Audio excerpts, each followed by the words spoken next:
막상 증여를 하려고 하다 보니까 증여를 하면은 그 부동산 전체 금액에 대해서 이제 증여세가 부담이 되고, 또 그 증여세는 증여를 받은 사람이 내야 돼서 그 받은 사람 입장에서도 또 그런 부담이 있어서 차라리 그 돈을 받고 자식한테 파는 게 더 유리한 경우가 있습니다. 예를 들어서 10억짜리 아파트를 남한테 파는 경우에는 10억을 받겠지만 자식한테 이제 7억에 양도를 하는 겁니다.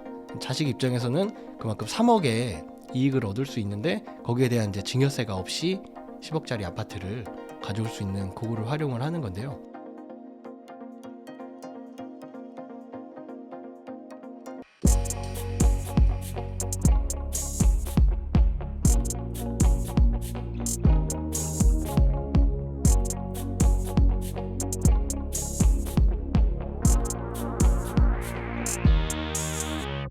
그 부동산 거래에서 세금 폭탄과 절세는 양도소득세에 있다. 이런 이야기가 있던데 어떤 내용인가요? 우선 양도소득세에는 좀 특이하게 비과세라는 제도가 있거든요. 좀 거주 안정을 목적으로 한 세대의 주택이 하나만 있다가 팔게 되는 경우에는 거기까지는 이제 세금을 부과하지 않겠다라는 의미로 1세대 1주택 비과세라는 그 제도가 있습니다. 그러니까 요것들을 이제 활용을 하셔서 양도 차익을 이제 수익을 얻음에도 불구하고 이제 세금을 안 낼 수 있는 거죠.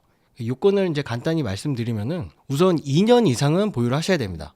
그래도 적어도 투기 목적이 아니라면은 2년 이상은 보유해라. 그 2년을 기억하시면 되고요. 그다음에 취득했을 때 그 조정 대상 지역인지를 꼭 따져보셔야 되고요. 지금 같은 경우는 강남, 서초, 송파, 용산 그 4구 말고는 조정 대상 지역이 아니라서 지금 기준으로는 그 내 구역이 아닌 데서 취득하는 경우에는 2년 이상 이제 거주를 안 하셔도, 보유만 하셔도 이제 비과세가 됩니다. 조정 대상 지역 같은 경우는 실제로 전입을 하셔서 2년 이상 거주를 해야지 이제 비과세가 되는 거고요. 무한대로 비과세가 되는 게 아니고요. 또 이제 양도가에 이제 파는 가격이 12억까지가 비과세가 되고, 초과되는 부분에 대해서는 이제 과세가 된다, 이렇게 보시면 좋습니다. 그래서 비과세가 되고 안 되고에 따라서 세액 차이가 엄청 크거든요. 사례로 말씀드리면은 다가구 주택 같은 경우는 그 주택으로 쓰는 층이 3개 층까지만 주택으로 쓰는 경우에 하나를 전부 주택으로 봐서 팔게 되면 이제 비과세가 되는데, 만약에 불법으로 옥탑방을 만들어서 주택으로 쓰는 게 4개 층이 돼버리는 경우에는 한 호를 빼고 전부 다 과세가 되게 됩니다. 한때 이제 양도소득세가 이제 다주택자 중과가 되던 시절에 있었는데요. 그런 경우에는 뭐 한 열 몇 개 호실이 있었다면은 17주택자가 돼서 뭐 3주택 이상 중과세가 적용이 돼서 아예 비과세가 될 게 엄청 세금 폭탄이 돼서, 그 비과세가 되냐 안 되냐가 양도에 있어서는 엄청 큰 차이가 나서 비과세 요건을 꼭 챙기셔서 요건을 갖추시길 말씀드리고 있습니다. 최근에는 사실 양도세뿐만 아니라 취득세 관련된 세금도 굉장히 커져가지고 또 중과도 있고 해서 많은 분들이 부담을 느끼는데, 이것도 미리 계획하지 않으면 세금 폭탄을 맞을 수 있겠더라고요. 취득세를 고려해서 부동산을 취득할 때 유의해야 될 점이 있을까요? 취득세도 조정 대상 지역이냐 아니냐에 따라서 중과가 되고 있는데, 그 정부에서 그 전에 발표가 된 바로는 중과를 완화를 하는 쪽으로, 한 절반 정도를 완화를 하는 쪽으로 나왔는데, 이게 아직까지도 국회에서 이제 민주당 쪽에서는 반대를 하기 때문에 지금 통과가 안 되고 있어요. 그래서 지금까지는 기존에 중과되던 게 그대로 적용이 돼서 통과가 되면 그때 환급을 해주겠다라는 입장입니다. 그래서 지금은 어찌됐든 고율에 그 중과가 되고 있다는 것을 아셔야 되고요. 그리고 조정 대상 지역이 아닌 경우에는 두 번째 주택까지는 기본 취득세를 내신다고 보시면 되는데, 세 번째 주택 그리고 네 번째 주택부터는 8%, 12% 이렇게 취득세가 중과가 되기 때문에, 취득세가 말이 8%지 전체 거래 금액의 8%막 12%이기 때문에 그 중과되고 안 되고를 나중에 매매 차이까지 고려를 해봤을 때 이 정도 주고 취득세를 주고 취득할 만한 물건인지 따져볼 때 좀 고려 사항이 될 수 있을 것 같습니다. 또 최근에 이제 갈아타기 수요가 늘었다는 뉴스가 이제 나왔었는데, 갈아타기 하시는 분들이 조금 유의해야 될 그런 점이 있을까요? 갈아타는 경우는 이제 기존 주택이 있고 이제 새로 주택을 취득하는 분들이 있으실 텐데, 먼저 있던 주택을 팔고 그다음 주택을 취득하는 경우에 문제가 없는데 중간에 겹치는 경우가 있을 수 있습니다. 그래서 이때를 이제 대비를 해서 일시적 2주택이라고 해서 특례로 특별하게 주택이 2개지만 비과세를 해주는 제도가 있는데요. 우선은 첫 번째 주택을 취득을 하고 최소 1년은 넘어서 두 번째 주택을 취득을 하셔야 됩니다. 그러니까 1년이 안 됐을 때 취득하는 경우에는 안 되고요. 1년이 넘어서 취득을 하시고 첫 번째 주택도 아까 말씀드린 2년 이상 보유, 그다음에 조정지역이면은 2년 이상 거주 그 요건을 무조건 채우셔야 되고요. 그래서 이제 두 번째 갈아탈 주택을 취득하시고 3년 안에 원래 있었던 주택을 파시게 되면은 주택이 두 개임에도 불구하고 그 먼저 주택에 대해서는 비과세 혜택을 그대로 받으실 수 있습니다. 주변에서 요즘 많은 분들이 좀 궁금해하시는 것 중에 하나가 가족 간에도 차용증을 써야 하냐 이런 질문을 많이 하는데요. 어떻게 해야 되나요? 이게 그 자금 출처 조사에서 가장 많이 나오는 게 차용증 이 문제입니다. 분명히 부모님이 한테 돈을 얻어서 부동산을 취득을 했는데 이게 그냥 준 거냐? 납세자 입장에서는 빌린 거다, 나중에 갚을 거다 이렇게 주장을 하는 거죠. 증여라면은 증여세를 내야 되지만 빌린 거라면은 증여세를 안 내도 되니까요. 그렇기 때문에 이게 그러면 진짜 빌린 건지 아닌 건지에 대한 다툼이 있을 수밖에 없는데요. 거기에 대한 충분한 소명이나 입증을 하기 위해서 그 활용하는 방법이 이제 차용증이고요. 그리고 단순하게 이제 차용증만 썼다고 해서 국세청이 그렇게 호락호락 인정해 주는 게 아니고요. 그 차용증에 대해서 이제 이자를 꼬박꼬박 제대로 이행을 했는지, 그리고 이자를 지급할 그 소득은 있는지, 소득이 전혀 없는데 막상 차용증에 뭐 이자 지급하겠다고라고 한다고 해서 그게 받아들여지지 않기 때문에 그런 것도 고려를 하셔서 이자율도 적정하게 설정을 하시고, 현재 법에서 정한 이자율은 4.6%는 받아라 이렇게 규정을 하고 있습니다. 근데 실제로 만약에 2%만 주는 걸로 계약을 했다면은 그 4.6%와 내가 실제로 지급한 2%의 차이가 2.6%인데요. 이 금액이 이제 1,000만 원이 넘지 않게 되면은 그 부분에 대해서는 이제 인정을 해줍니다. 그러니까 빌린 돈이 커질수록 그 금액이 커지겠죠. 그래서 법에서 정한 금액과 내가 실제로 계약한 금액의 차이가 1,000만 원이 안 되게끔 이자율을 설정을 해서 차용증을 작성을 하시고 이제 실제로 이자 지급한 내역을 남겨놓으시면은 나중에 그걸 대비가 된다고 보시면 됩니다. 그렇다면 이런 경우에는 이자를 매달 지급해야 되는 건가요? 뭐 반드시 그럴 필요는 없는데요. 그건 계약하기 나름일 수도 있습니다. 그러니까 언제 조사가 나올지 모르는데 3년 뒤에 지급하겠다 이렇게는 해놓는데 한 2년 있다가 조사가 나왔는데 그럼 전혀 뭐 지급한 내역도 없고 그래서 좀 입증하기가 힘들어서 가능하면은 좀 꼬박꼬박 남겨놓으시는 게 그걸 추천드리고 있어요. 매월, 매년 이건 상관없는데 꾸준히 납부한 기록은 있어야 된다는 거네요. 그게 이제 입증이 되니까요. 그 국세청에서는 일단 그냥 증여받은 거로 보기 때문에 그 반대되는 거를 입증을 하기 위해서는 이제 차용증도 필요하실 거고 그 차용증에 맞는 금융거래 내역 그런 거를 반드시 만들어 놔야 어떻게 다퉈볼 수 있는 겁니다. 혹시 뭐 한 1,000만 원이 적은 돈은 아니지만 1,000만 원, 500만 원 같은 소액도 꼭 그렇게 해야 되나요? 아니요. 그렇진 않습니다. 4.6% 아까 말씀드렸는데요. 만약에 0원으로 이자율 없이 무이자로 빌렸다. 근데 4.6%로 정해놨잖아요. 근데 0%와 4.6% 차이가 1,000만 원이 안 되는 그 금액이 2억 1,700만 원 정도 됩니다. 그래서 2억이 안 되시는 금액 같은 경우는 무이자로 하셔도 이자를 안 준 부분에 대해서 이제 증여세 과세가 안 되는데요. 그래서 근데 그 부분도 사실 진짜 빌린 거냐 아니냐라고 따지고 들면 입증하기가 어려워요. 무이자로 해도 이자는 증여세가 없지만 그냥 그 돈 자체를 증여한 거 아니냐.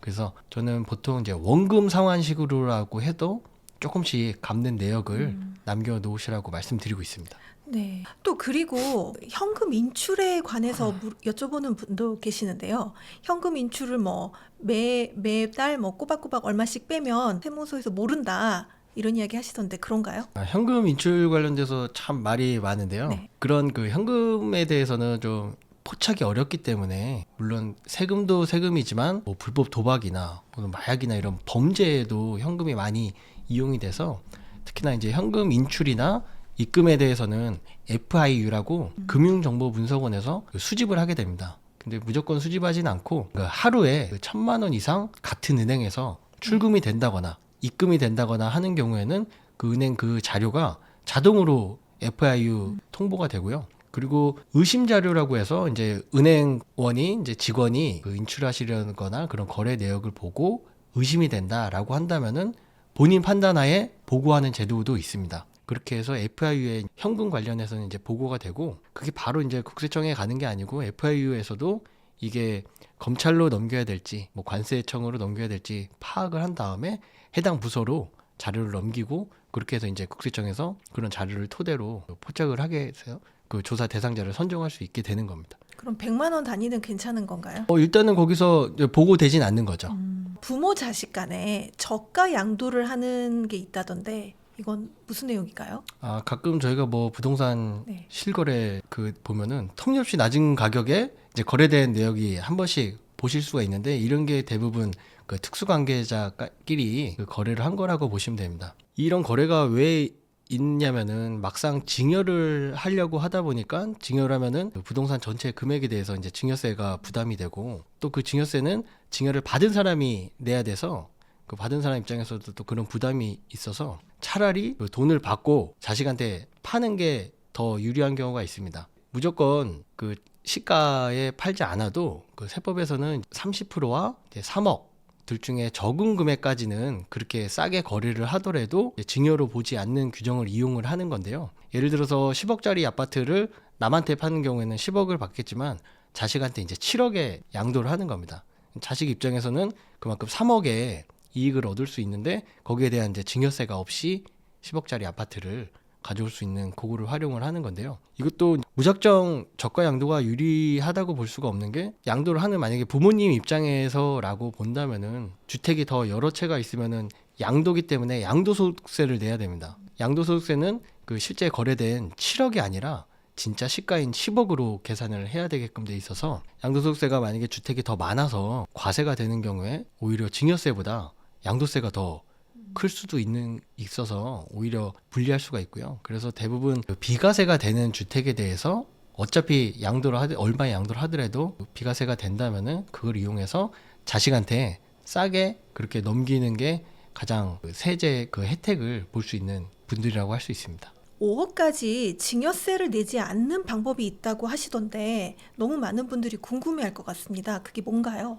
네, 있습니다. 그 창업 청년들한테 이제 창업을 좀 장려를 하기 위해서 특별하게 이제 조세 특례 제한법에 마련을 해놓은 법인데요. 창업 징역 그 감면이라는 제도가 있습니다. 창업을 하기 위해서 부모님으로부터 증여를 받아서 그 돈으로 사업을 하는 경우에 최소 5억 원까지는 공제를 해주기 때문에 5억 원까지는 증여세 없이 증여를 받으실 수 있고요. 그래서 이제 최대 뭐 50억까지 그 공제가 10%의 세율로 저율의 세율로 증여를 받아서 할 수 있는 창업 특례가 있는데요. 무조건 다 되는 게 아니고 그 업종이 정해져 있습니다. 뭐 부동산 임대업이나 뭐 이런 부분에는 안 되시는 거고 실제로 어떤 어지간한 사업은 다 되는데 그런 실제로 사업에 하신다면은 그런 특례도 이용을 하셔서 증여를 받으시고 사업에 이용하시면 좋은데요.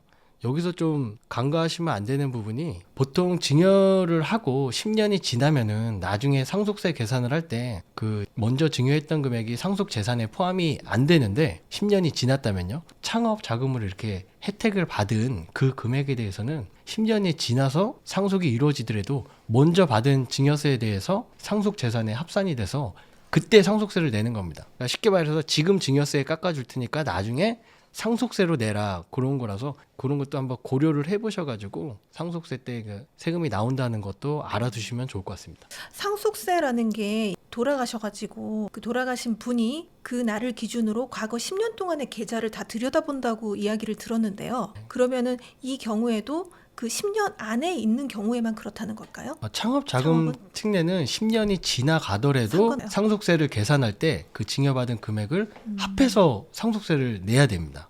네. 그러면 아까 말씀하셨던 그 차용증 같은 경우는 그분이 돌아가시고 10년 안에 그 차용증에 있는 금액을 다 갚지 못했으면 이거는 상속 금액으로 들어가겠네요. 그렇죠. 부모님 입장에서는 채권인 거죠. 내가 돌려받을 돈이기 때문에 그것도 이제 상속 재산에 포함해서 상속세가 나올 수 있습니다.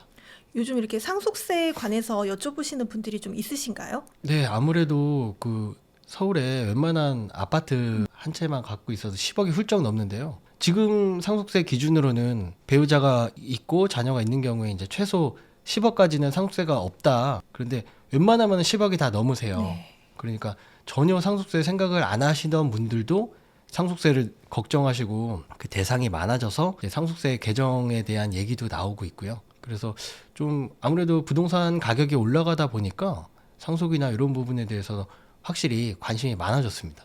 사실 세법 개정안에서도 상속세에 대한 부분이 있었잖아요. 네. 그 부분은 어떻게 처리될 걸로 예상하시나요? 어떤 방식이든 저는 더 좋은 식으로 바뀔 것 같은데 그 세부적으로 어떻게 바뀔지는 좀 국회에서 좀 논란이 있을 것 같아가지고요. 좀 지켜봐야 될 것 같습니다. 최근에 뭐 금투세 같은 경우도 야당에서 폐지하는 걸로 찬성을 하겠다 이런 이야기가 나왔는데 이게 폐지가 되면 이게 시장에 어떤 영향을 미칠까요? 실제로 저도 그날 그 기사를 보고 코스닥, 코스피 그 올라가는 걸 봤는데 코스피 같은 경우는 1.83%, 코스닥 같은 경우는 3.4% 잠깐 반등을 했는데요. 그 폐지 때문에 엄청 또 오늘까지 지금 촬영하는 날까지 보면은 그렇게까지 영향이 반영이 되는 것 같지는 않고요. 또 반대로 금투세가 도입이 된다고 했을 때 과연 정말 걱정하던 것처럼 시장이 이렇게 무너졌을까라는 것도 솔직히 모르겠어요. 꼭 금투세뿐만 아니라 저는 고질적으로 이제 한국 증시 자체가 좀 문제가 있다고 보고요. 거기서 좀 문제가 되는 게 하나가 너무 높은 상속세와 증여세입니다. 그런 저런 오너 입장에서는 주식 가격이 올라가면 올라갈수록 증여나 상속세 부담이 커지기 때문에 오히려 주가가 오르는 거를 원하지를 않은 경우가 있어요. 그러면 주주들 입장에서는 그게 올라야지 거기서 시세 차익도 얻고 투자 이익을 보는데 그런 상속세 이런 것도 하나의 저희 주가의 발목을 잡는 건 아닌가. 그리고 꼭 금투세가 아니더라도 이제 한국의 어떤 뭐 주주 환원율이라고 하죠. 그런 부분도 많이 미약한 부분이라서 저는 전반적으로 꼭 금투세가 아니더라도 더 해결해야 될 부분들이 더 많다고 생각하고 있습니다.